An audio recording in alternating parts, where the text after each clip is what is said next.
जी ने देवी के कई की आंख बंद कर लिया। मैया मैं जीत गया, मैंने आपकी आंख बंद कर ली। मैया ने कहा तो बताओ क्या चाहिए। राम जी ने कहा मुझे राजा बनना है, राजा बनना है मेरे राम को, मैं अपने राम को अवधपुर का राजा बनाऊंगी। प्रभु ने कहा अवधपुर का नहीं जंगल का बना दूं मैया, लेकिन आंख नहीं छोड़ रहे प्रभु। मैया ने कहा चल ठीक है राम, मैं तुझे जंगल का राजा बना दूंगी, वचन दू ना। 3 बार प्रभु ने कहलाया। देवी के कई ने कहा मैं जंगल का राजा बनाऊंगी। और मैया सरस्वती ने उन्हें सारी बातों को याद दिलाया। आज कहती है दशरथ जी राम बन को जरूर जाएंगे। दशरथ जी कहते हैं मैं राम में भरत में कोई अंतर ही नहीं मानता। मोरे राम में भरत दोखी, सत्य कहूं मैं शंकर साक्षी। मेरे राम और भरत तो नेत्र हैं जिससे मैं संसार को देखता हूँ। देवी मैं भरत को राजा बना दूंगा, राम को वनवास नहीं दूंगा, लेकिन वचन से बंधे हुए हैं। जिस समय मैया राम जी को पता चला ना कि मेरी माता ने वनवास लिया है, राम जी दौड़ते दौड़ते आए, बड़े प्रसन्न हुए। रोज मैया कहते हैं, आज कहते हैं कि सुन जननी वह सुत बड़े भागी, जो पितुमात बचन अनुरागी। एक बात कहूं, वह पुत्र बड़ा भागी नहीं है जो माता पिता के चरणों से प्रेम करता है। मैं नहीं, राम जी कहते हैं।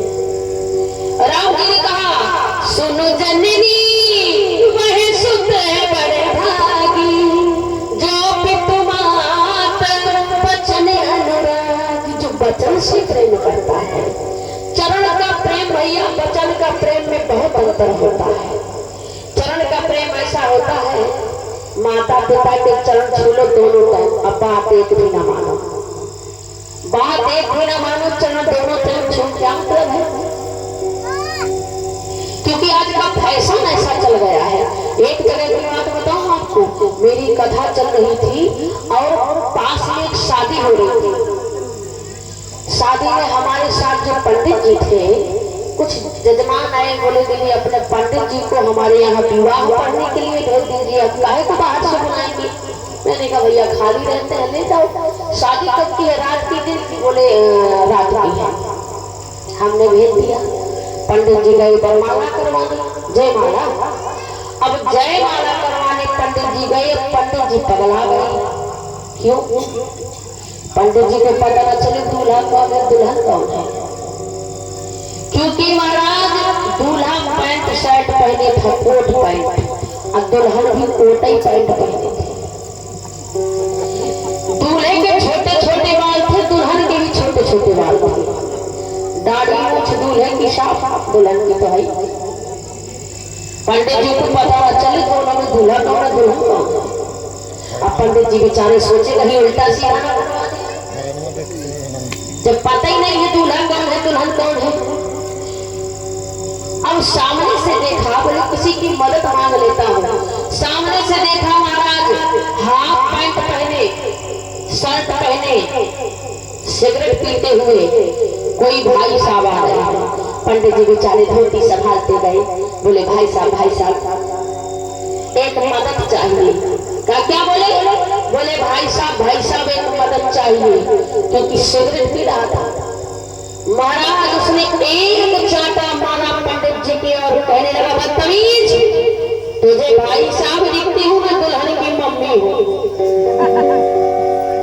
मैं तुझे भाई साहब दिखती हूँ, मैं दुल्हन की मम्मी हूँ। पंडित बोले जब दुल्हन की मम्मी हाफ पैंट में है तो महाराज दुल्हन कैसी होगी?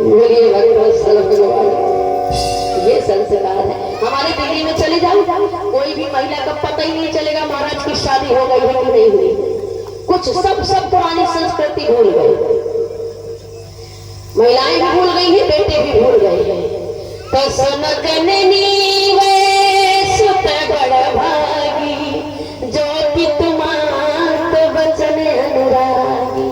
राम जी कहते हैं वह सुत बड़ भागी है जो माता पिता के वचनों से प्रेम करता है। वह सुत बड़ भागी नहीं जो माता पिता के चरणों से प्रेम करता है। पिता ने मुझे वनवास दिया है, कोई अच्छा कारण ही होगा मेरी माई।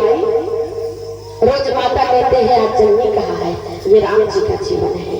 जिस समय राम जी वनवास जाने लगे, महल में ऐसा हो गया। देखिए कथा में थोड़ी आगे बढ़ाऊंगी, बस थोड़ी थोड़ी दर्शन कराऊंगी कथा।